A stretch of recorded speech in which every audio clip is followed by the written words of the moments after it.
The Atheist channel is now just being taken over by the snake artist. Peace. I think we have a longing to be part of something, some social group. And I think it's common with most of the primates. It is, yeah. And a lot of mammals in general. Well, there are plenty of mammals that are solitary. But even those ones that are solitary will probably hang around their own kind. But you do have solitary mammals which only get together to breed. But then you get social animals, and like a mob of kangaroos or a group of gorillas. You don't want to move away from that, because to move away from that means to be picked off by a predator. Now, we would have come from a group of primates similar to that, where to move away from the main group could mean death. And so somewhere that is, part of our makeup.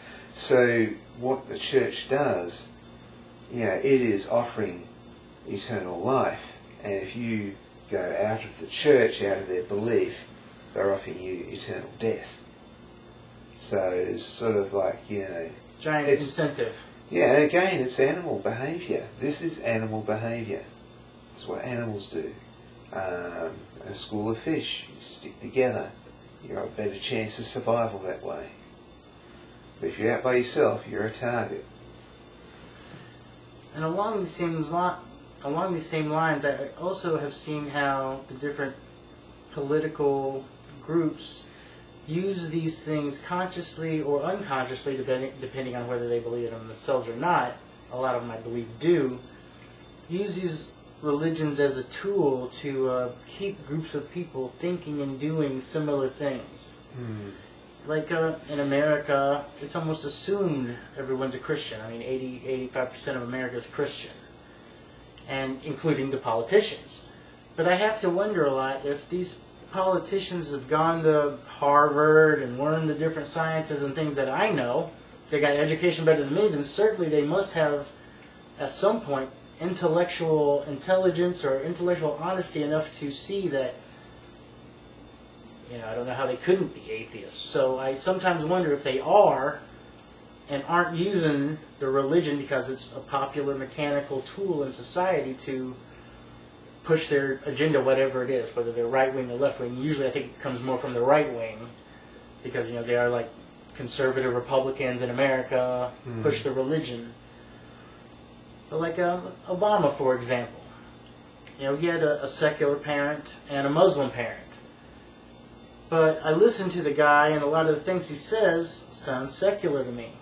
He pushes education, he pushes science, he doesn't so much focus on the religions of things. And I don't think that he's really using the religion as the political tool as a lot of people have in the past. But I think that there must have been a lot of leaders in the past who, probably secular, but still, like George Bush. I think that George Bush is a believer. And he definitely used religion as a tool when he said God spoke to him about going to war with Iraq. I mean, there's just so many different levels of, we're talking about the ideologies of the animals, of ourselves, using these as training mechanisms. I'm probably not as familiar with American politics, but I sort of get the gist of it. And I suppose I could ask you this question.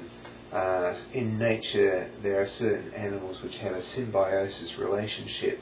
And I would probably sort of say there is probably a symbiosis relationship with, say, Christianity and the Republican Party, whereas the Republican Party says, look, we're going to do this for you if you vote for us, sort of thing. And one of those things would be promoting the Christian value. Yeah, that's right. We're going to, try and stop abortion. We're going to do this. We're going to, all these things that the Republicans would promise, the Christians.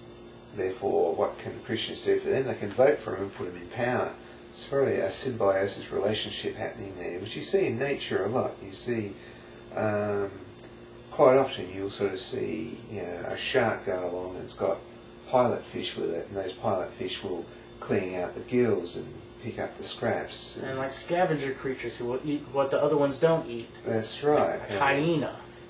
That's right. And vultures. Or you sort of, probably a better example would be, yeah, well, hyenas, well, there's probably a misconception a lot of people don't know. Hyenas would probably make a kill, and they'd eat a lot, and then a lion would come along and eat what's left, you know. Oh, really? Yeah. I learned the other way around. Same with Tasmanian devils that make a kill, and a big thylacine Tasmanian tiger would probably chase them off and eat, but then they'd come back and eat the bones. Same with hyenas, if they do get chased off, they'd come back and eat the bones. And so both animals end up getting a feed. But probably a symbiosis relationship, a better example would probably be birds that would pick out the scraps of food in a crocodile's mouth. A crocodile would open its mouth, the bird would clean it all out and fly away unharmed. That's a symbiosis relationship. But you say, I was just asking you, do you think that's what the Republican and the Christians have? Somewhat I see that a lot. And like I say, I think the leaders of those parties probably believe in the religion themselves. Yeah, I think or some would just use it as manipulation. If they didn't believe it, they'll say, well, yeah, we're going to say we're Christian anyway because we're going to get votes. Well, that, and I think something we touched on a little bit earlier is that, a lot of people, the regular Joe, learn their religion even before kindergarten and Sunday school. Mm. And I think the right wings have a similar kind of thing politically, where they learn at a young age that they're the patriotic flag wavers, and they really don't have to think about it any more than that. They're siding with the good guys. And the same with the religion. Of course, you're going to believe your own religion is the good guys, and if you're doing good in your own religion, you're good. Yeah, I sort of marvel at that, because when I was a Christian, as I say, I was preaching on the streets. I believe wholeheartedly, and I'd get the Bible. I'd be reading the Bible. I'd be praying. I wouldn't be drinking or smoking or, doing drugs or anything like that. But what I've seen some people in America, like, they drink, they smoke, they take drugs, they have a good time, they listen to heavy metal music, which, again, I wouldn't have done for that secular music. So, I mean, they're living a secular lifestyle, but they have got guns, they love guns, they don't like Muslims, they hate atheists, and they say they're Christian. And I would sort of say, no, they're not Christians, that's just part of their culture. As a Christian, I would say they're not true Christians. Well, along those similar lines, one of the things for me was I started to recognize that the religion was bigotry. Like when I was saying that I wanted to be more like Jesus and go out among the non-believers and be an example, then when I started learning the atheist ideologies, I started to realize that the religion is bigotry, and most Christians are not tolerant, and they hate the people who don't believe what they believe, and anybody who doesn't believe what your group believes is going to go to hell in some manner. And it also has been used for centuries to demonize other cultures, to make them less than human because, we're pure and going to heaven, so we need to kill them before they corrupt us, whether it's for a resource or ideology or whatever else. I just see it as bigotry overall. It's us versus them and all these different religious groups. Yeah, I used to sort of see that as a corruption of Christianity, that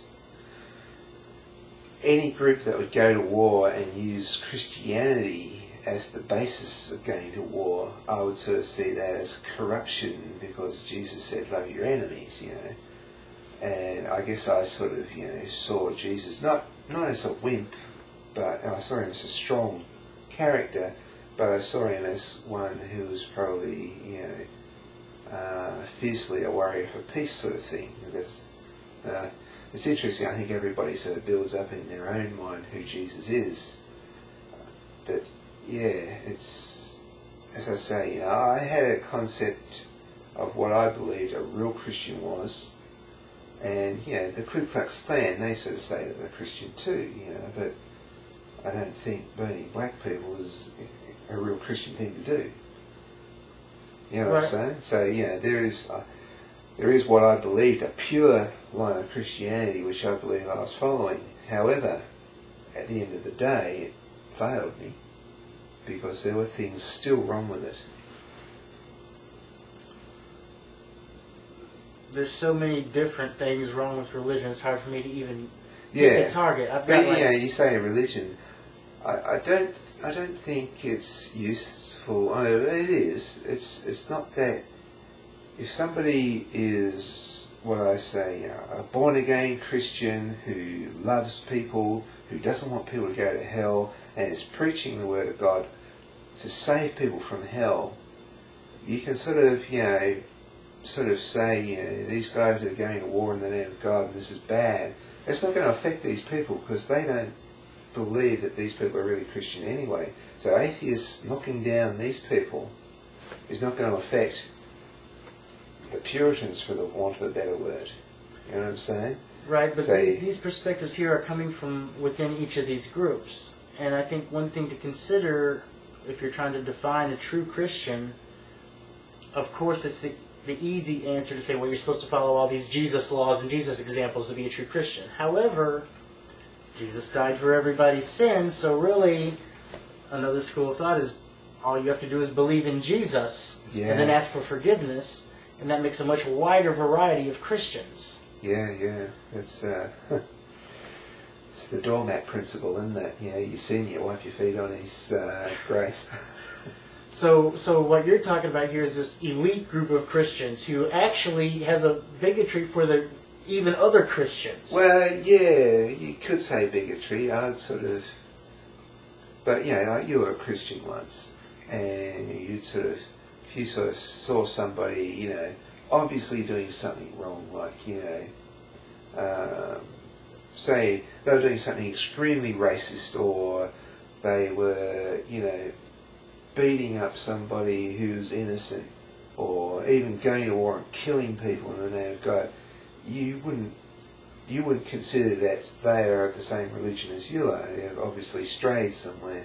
Well, see, that was one of the things I think that I struggled with for a long time, is because even when I was a Christian, I was very anti-war and anti-violence. And I would see, not just the war, but domestic violence, and just violence on all levels. And I really was troubled with how a lot of the American soldiers in all the different wars were Christians, and thou shalt not kill, but then they start making exception after exception after exception, and that's what leads to wars and violence and things like this. Yeah.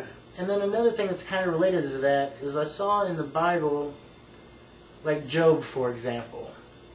Satan comes to God and tempts him into gambling over Job's life, as long as you don't hurt Job. And one of the first things is that Job's children die. Yeah, it's pretty rough, isn't it? So you have God advocating Satan killing Job's children to prove a point. Yeah. I mean, that is just so ungodlike and barbaric. And you talk to a Christian and be like, well, it's to serve the better purpose, because Job had faith in the Lord. So Job had faith in the Lord, so God had Job's children killed by Satan. Yeah. And and then also in relation to that, you've got God killing the children to prove a point. You've got the Christians, soldiers going to war. Oh man, I lost my train of thought. I'm sorry. Give me a sec. Killing in the name of God. What was the thing? Ah, shit, I lost it. Sorry. I gotta edit that clip out. Damn it, we were doing so good. We were going hot, weren't we?